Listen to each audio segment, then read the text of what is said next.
Life's busy. Don't let banking slow you down. Whether you're paying bills, setting savings goals, or just splitting the check, Atlantic Union Bank makes managing your money easier.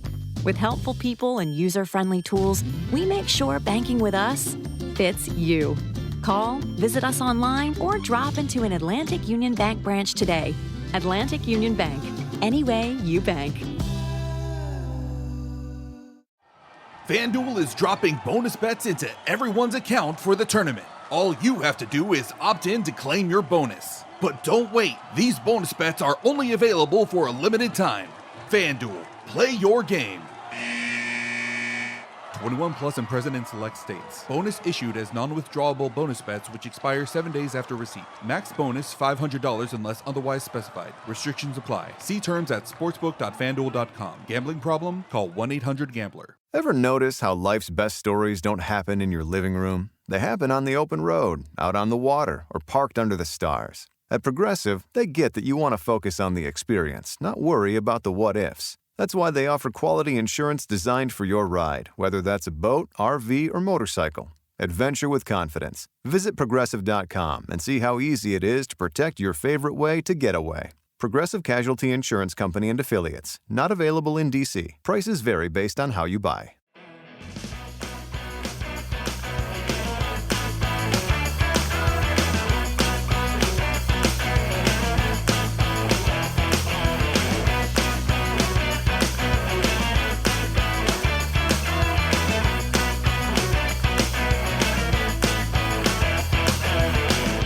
Hello, everyone, and welcome to Kilowatt, a podcast about electric vehicles, renewable energy, autonomous driving, and much, much more. My name is Bodie, and I am your host. And if I sound frustrated, it's because I am. I'm very frustrated. And let me tell you a couple of reasons why I'm frustrated. One is I have not been able to successfully export the interview I did with Chris Figueroa.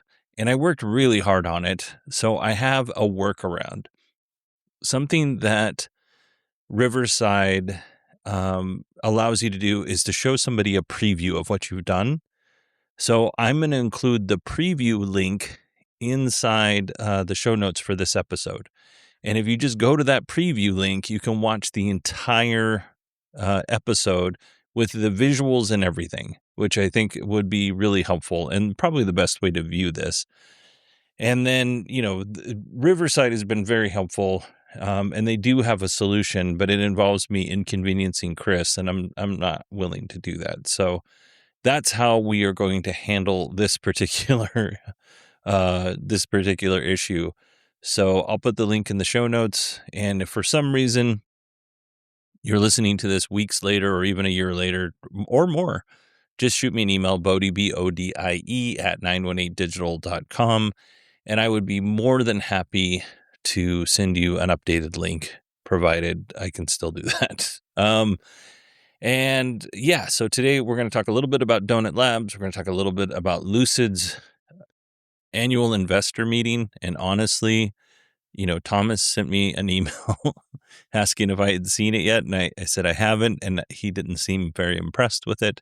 And it's over 3 hours long, and I watched a little bit of it, and I was like, oh my gosh, I cannot sit through this for 3+ hours. I just don't have the time. So we're going to talk a little bit about what they announced, but we're not going into any great detail on it. And I didn't pull any clips or anything because it really was kind of a dry presentation as far as what I saw. At the end of the episode, we have an interview. So I have all these CES interviews piling up.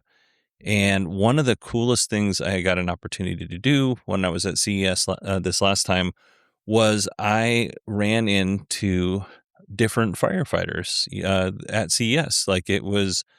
I've been to CES 3 times now, and I've never, as far as I know, I've never knowingly run into another firefighter. But, there was a firefighter from San Bernardino there that was wearing his, it wasn't a uniform, but it was more like a casual polo type shirt.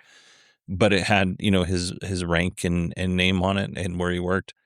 And then I was at the Oshkosh booth, and Oshkosh owns Pierce, and Pierce is one of the biggest fire department manufacturers in North America. And they build a great truck. They're also extraordinarily expensive. But anyway, I was walking through the booth and I saw, and I didn't know him before this, I learned this afterwards, but I saw the fire chief for the Dallas-Fort Worth International Airport Fire Department, Daniel White. And in the Pierce portion of the Oshkosh booth, they were showing off the Velocity ARFF truck. So an ARFF truck is a special airport rescue firefighting truck. And if you've probably seen pictures of it, it's got big giant wheels and it's, I don't know, shaped oddly compared to other fire department or fire engines. And just do a Google search for ARFF truck.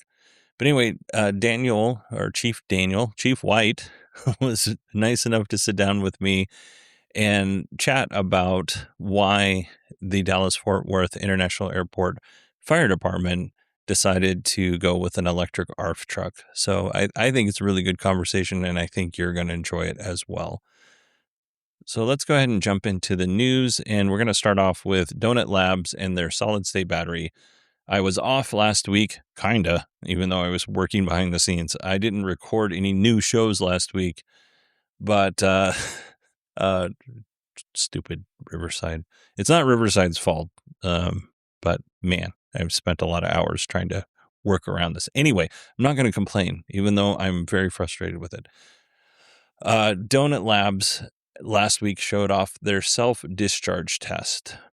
So basically, the results show that this was not a supercapacitor. So a lot of people were saying, oh, Donut's using a supercapacitor.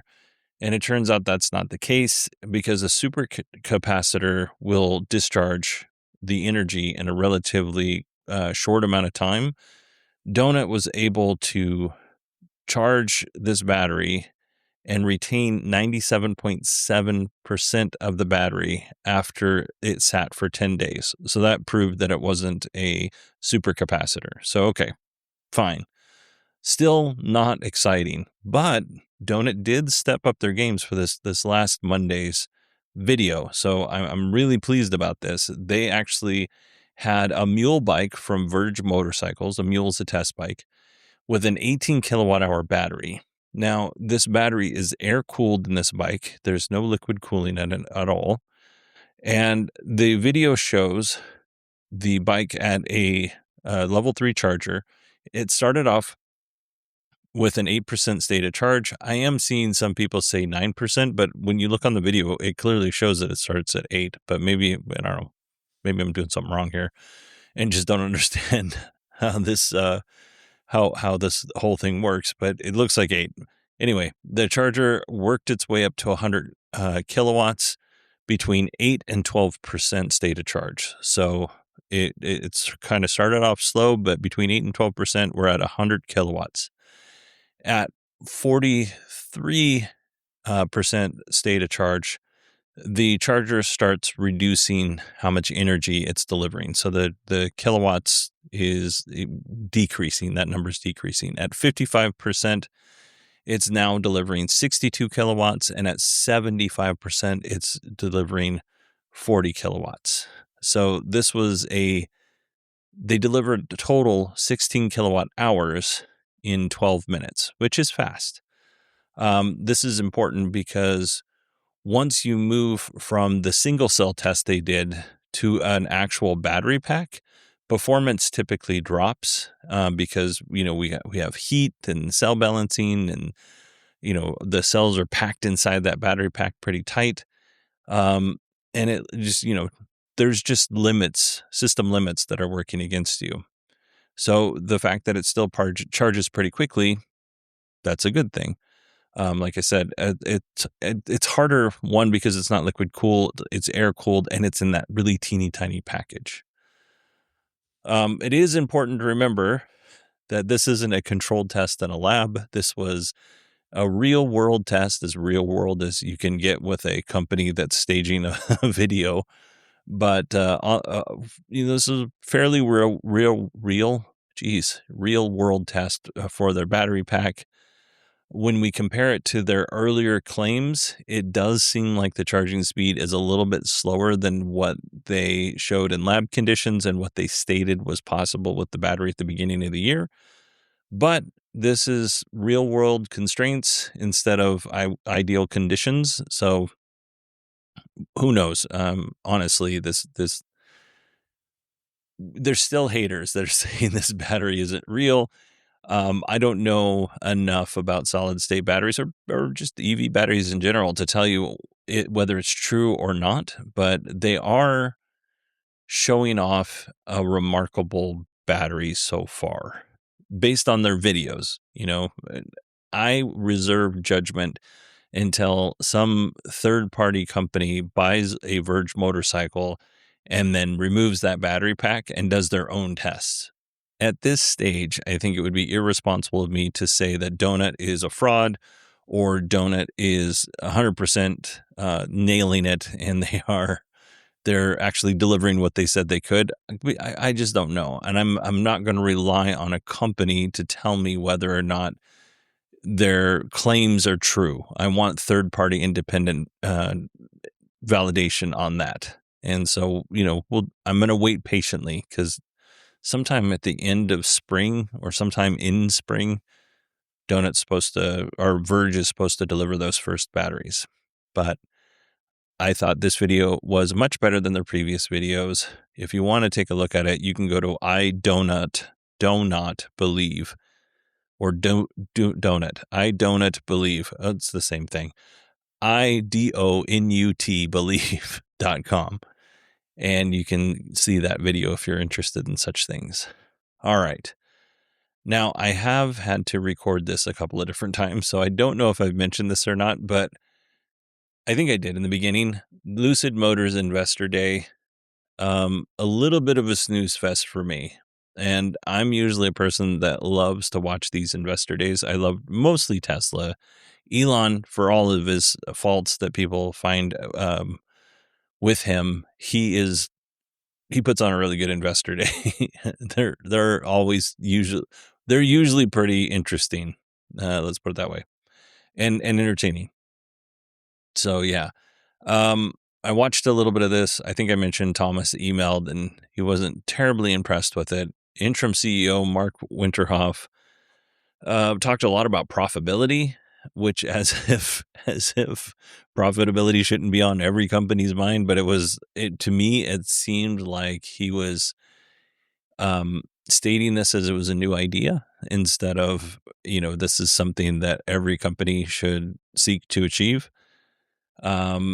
They talked a little bit about their mid-size platform, and we do have names for those. I think we had the Earth name, but they're going to start off with the Lucid Cosmos and the Lucid Earth.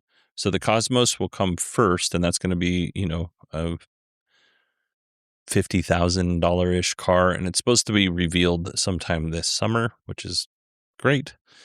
And then the Lucid Earth will come out in 2027. If everything goes right. These new midsize models will be built on a new powertrain called Atlas that is 23% lighter and has 30% fewer parts compared to Lucid's current drive unit. So that's great. There is 3 models, but I thought I had the name of all 3, but I only wrote down 2. Yeah, I don't think they announced that because when I'm looking around on this, I don't think they announced what the third one was going to be named, but the Cosmos, the one that's supposed to be revealed this summer, is going to be a Model Y competitor. So we shall see, after taking a little bit of time and driving the Lucid Air and Lucid Gravity, I think the Lucid builds a pretty decent car. Their technology seems to be pretty solid. So I'm looking forward to seeing what they come up with. In terms of the Atlas powertrain, this makes total sense to put new technology into a new vehicle as you're developing it, because it's just easier than trying to put that Atlas powertrain in like a Lucid Gravity, for instance. It's not impossible. There's just changes that need to be made versus the new midsize models. It's kind of built with that powertrain in mind. So there's advantages there. Let me see. Look at my notes here. They talked about radical efficiency, which I'm not super stoked on that. They talked about avoiding gigacastings for the midsize car. Instead, they're going to use megacastings at the corners, which is supposed to help with repairability.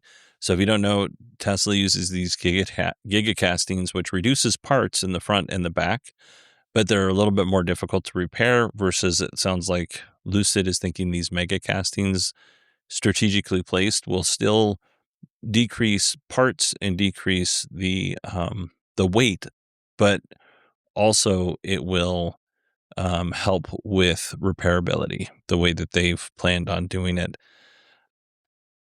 One of the things that was kind of interesting, but also not at all a surprise, is they're working on a skateboard platform for autonomy. So think like robo taxi, cybercab, that kind of thing. It's not, I think they called it Lunar, if I'm remembering correctly. I didn't write it down, but it's not, I think Lucid makes a great product.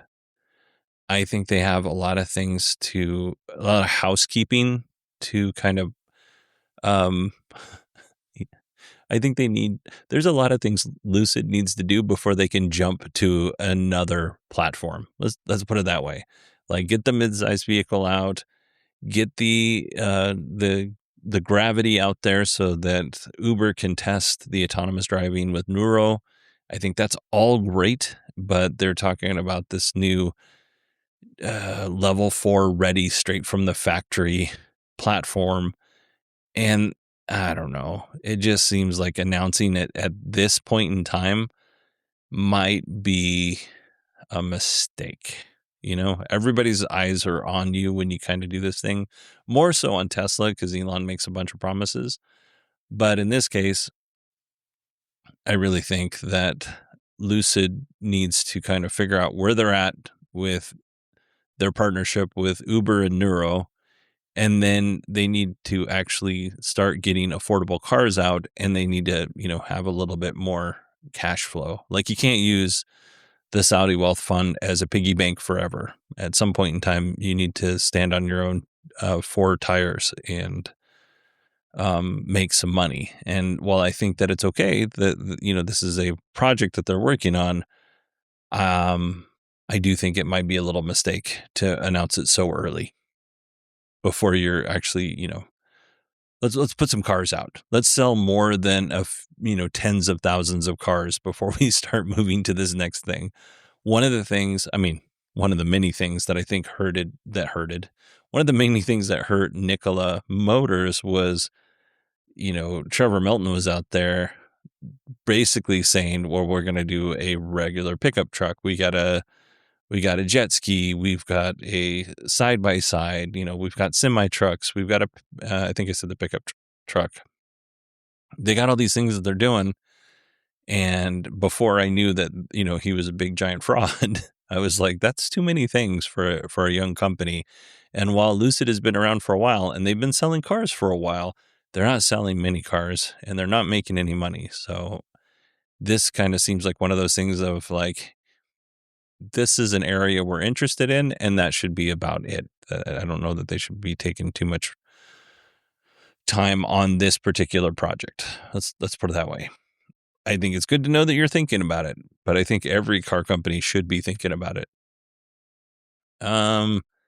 Yeah, so lots of talk about the road to profitability. I mean, we'll see with Lucid. I don't know. I think whatever they're going to show off at this summer is probably going to be quite nice.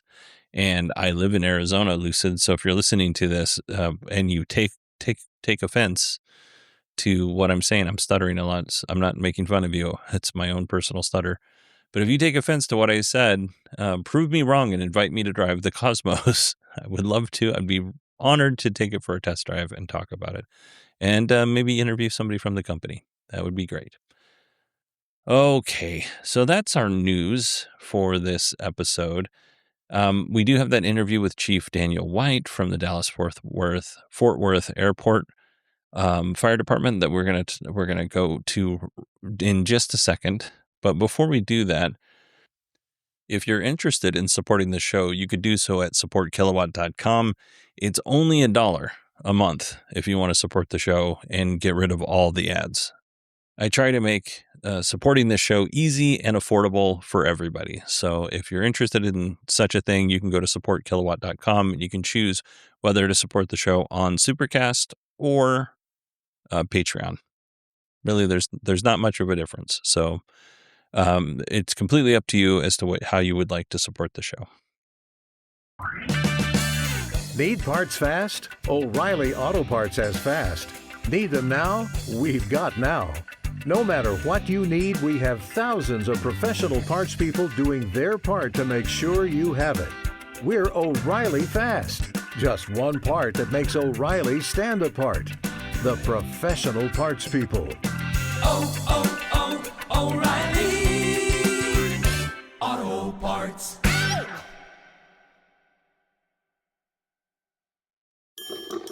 Life's busy. Don't let banking slow you down. Whether you're paying bills, setting savings goals, or just splitting the check, Atlantic Union Bank makes managing your money easier.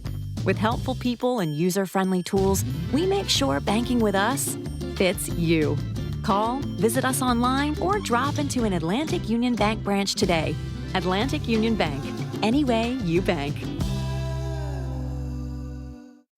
Fiscally responsible, financial genius, monetary magicians. These are things people say about drivers who switch their car insurance to Progressive and save hundreds, because Progressive offers discounts for paying in full, owning a home, and more. Plus, you can count on their great customer service to help you when you need it. So your dollar goes a long way. Visit Progressive.com to see if you could save on car insurance. Progressive Casualty Insurance Company and Affiliates. Potential savings will vary. Not available in all states or situations. All right, let's go ahead and jump into our interview with Chief Daniel White. All right, I am here with Chief Daniel White, and we are sitting in the Oshkosh booth.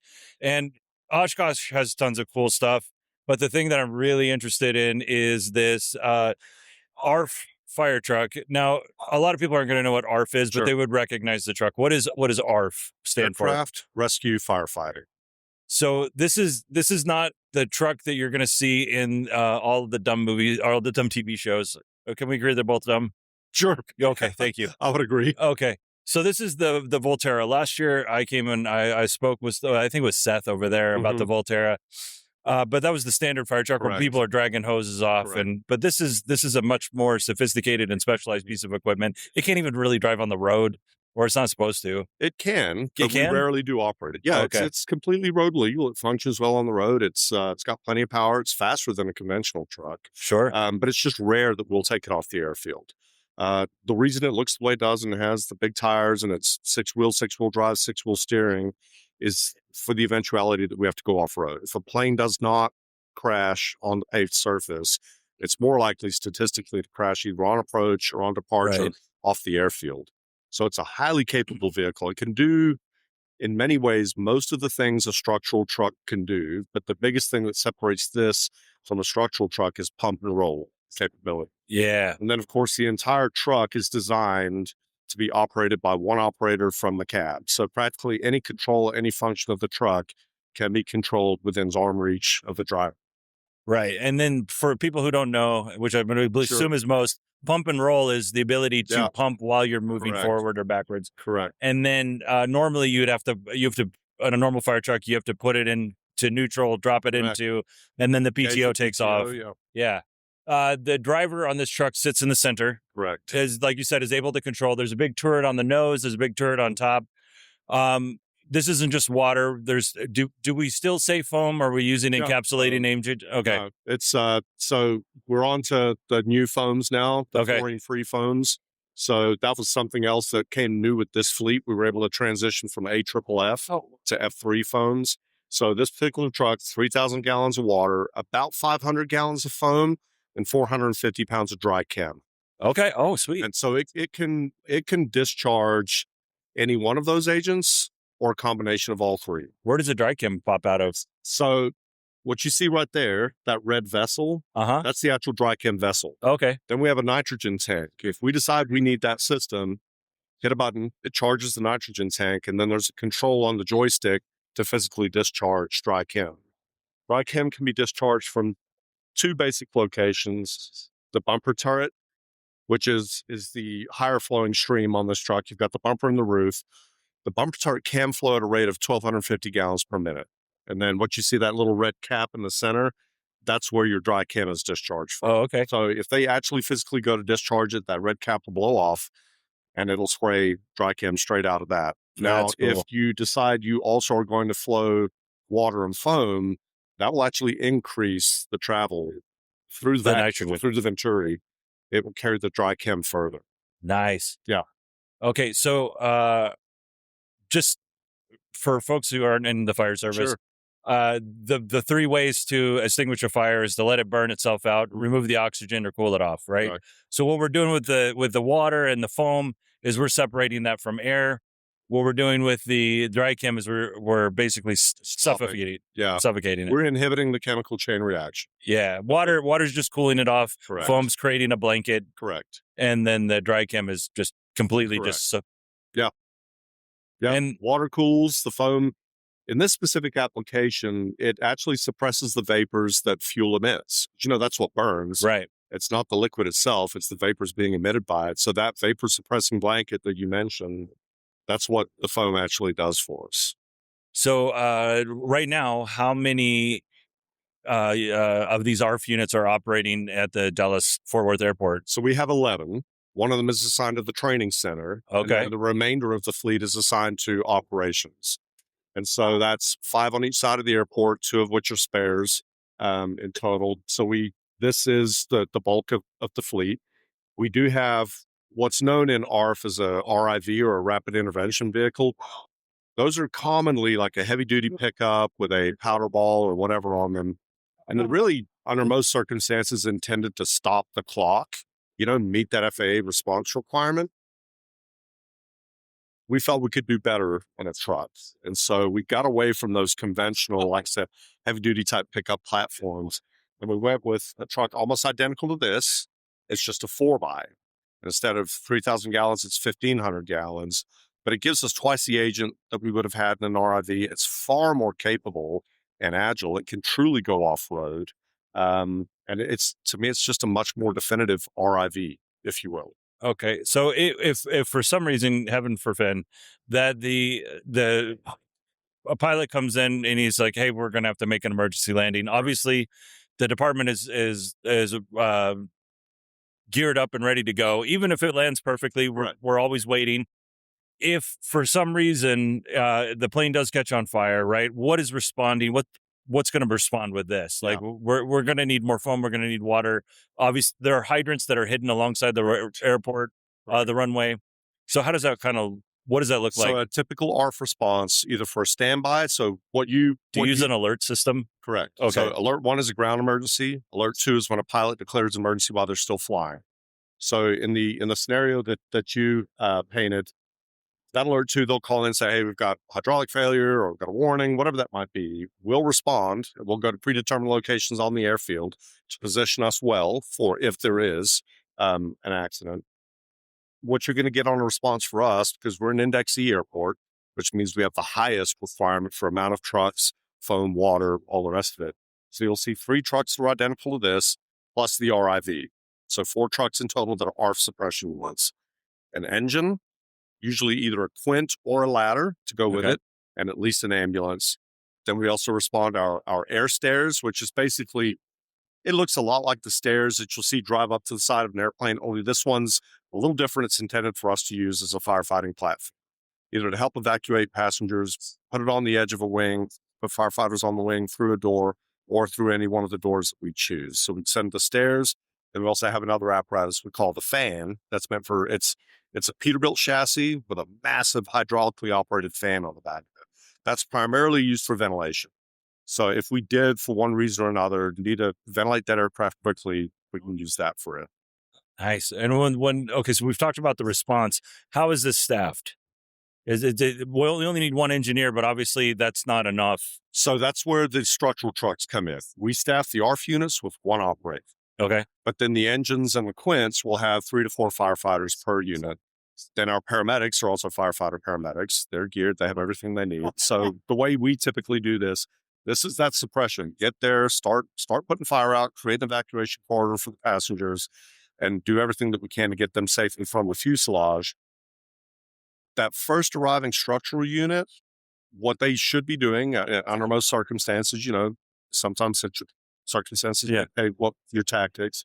But ideally, and what we would plan for is, say it's an engine or a quint, one of our ladders. If that's who gets there first on a structural truck, they're going to drop the captain, get 2 backseat firefighters. The driver's going to relocate a hydrant, try and locate a hydrant that's in a suitable area to reservice these. Okay, yeah. So the way these trucks operate, I mentioned 500 gallons of foam, 3,000 gallons of water.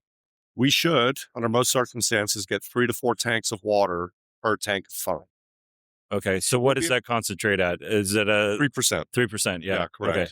Yep. Which is optimal for Class B fires. For most fires, yeah. But we do have a digital proportion on this.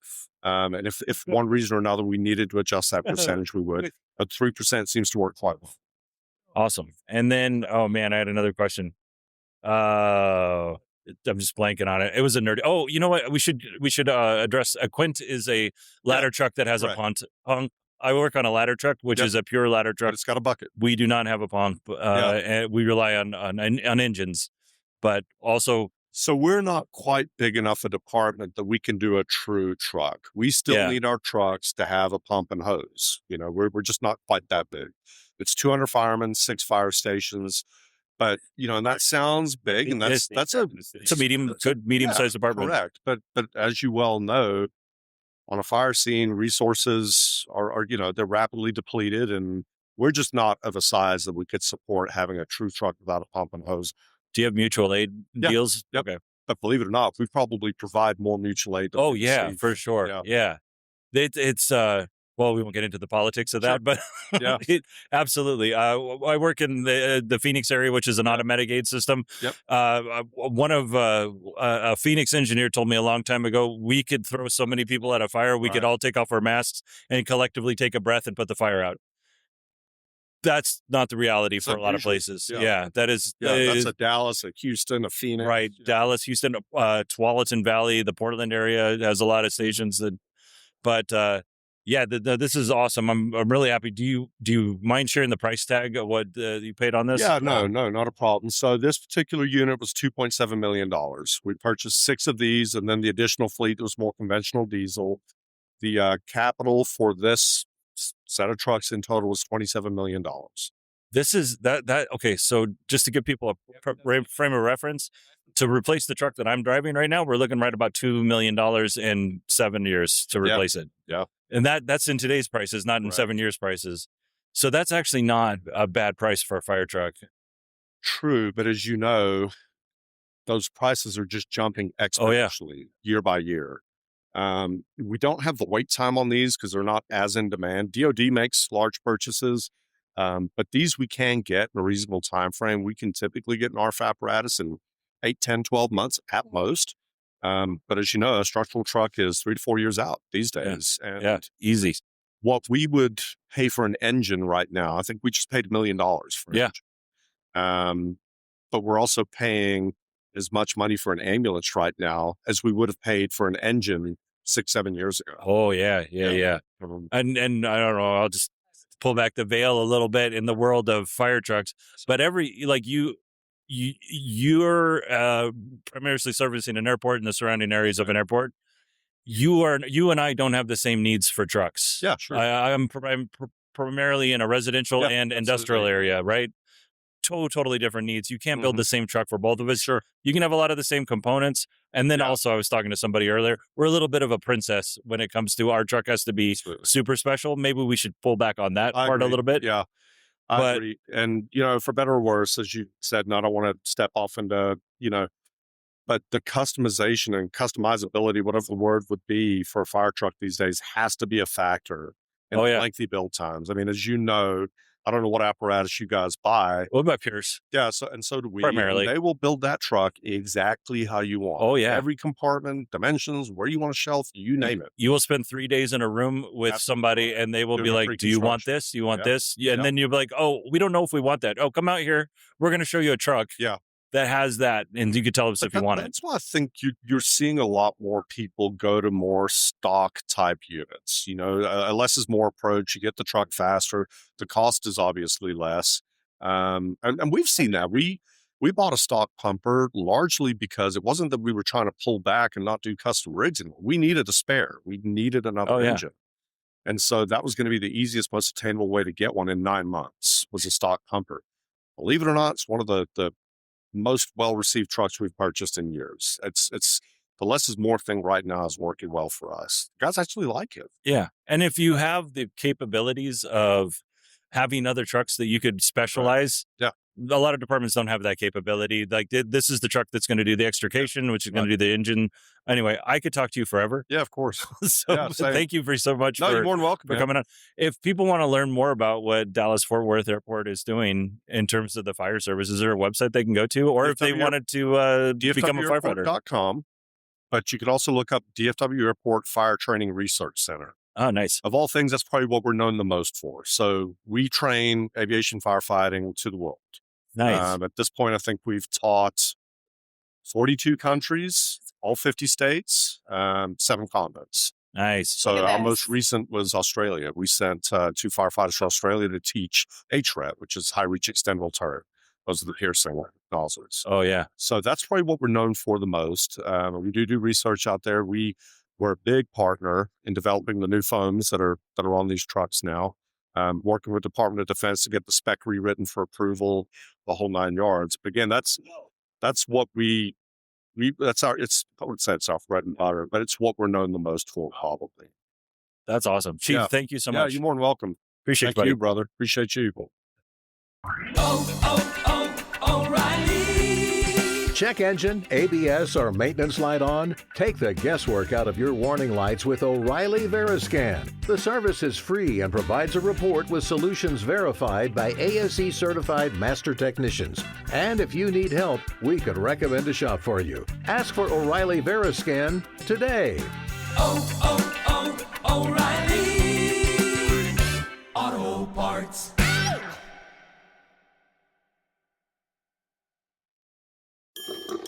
Life's busy. Don't let banking slow you down. Whether you're paying bills, setting savings goals, or just splitting the check, Atlantic Union Bank makes managing your money easier. With helpful people and user-friendly tools, we make sure banking with us fits you. Call, visit us online, or drop into an Atlantic Union Bank branch today. Atlantic Union Bank. Any way you bank. What a cool opportunity to talk to a fellow firefighter at a geeky CES.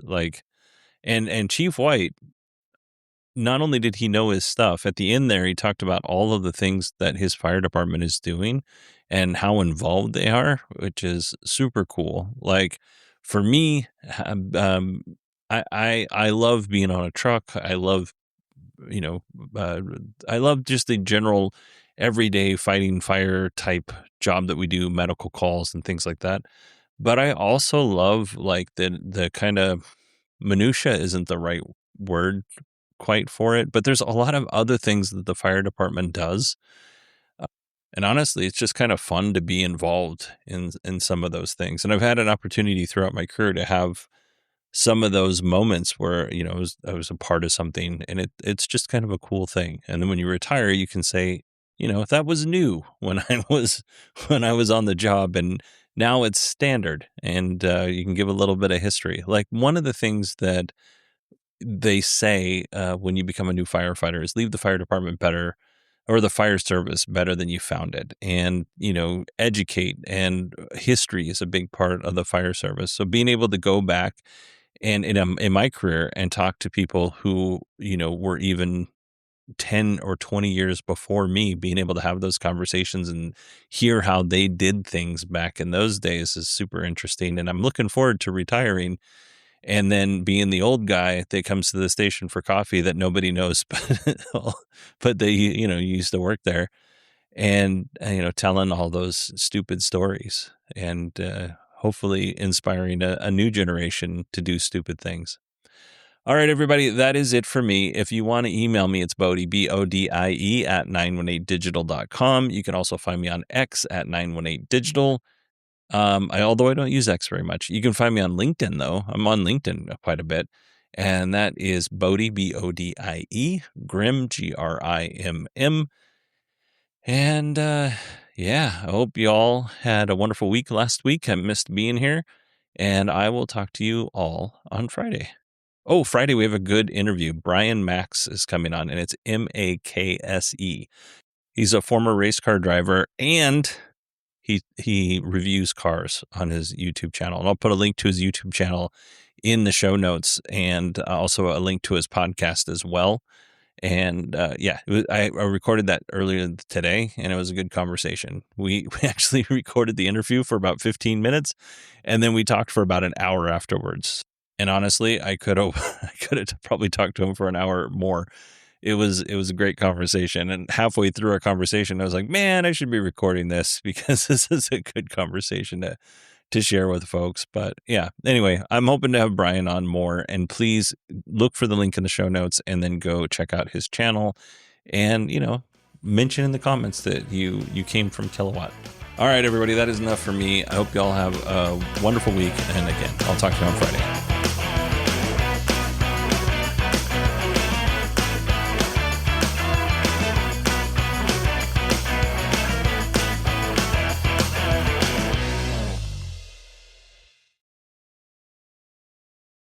Bringing your business dreams to life takes heart and about 1,000 decisions a day. That's why Atlantic Union Bank's knowledgeable bankers are here for you with the right guidance and customized solutions to help you reach your business goals. So whether you're planning your next move, upgrading your space, or scaling to meet demand, we make sure your business is ready for what's ahead because we're big enough to support you, yet small enough to know you. Atlantic Union Bank. Any way you bank.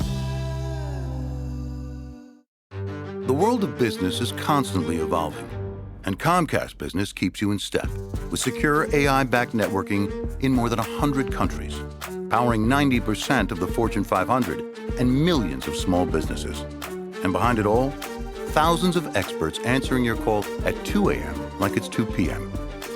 One partner, that's it, powering how business gets done for companies around the globe. When you add it all up, no one does business like Comcast Business. Hey, it's Howie Mandel, and I am inviting you to witness history as me and my Howie Do It gaming team take on Gilly the King and Wallow 267's $1 million gaming in an epic global gaming league video game showdown.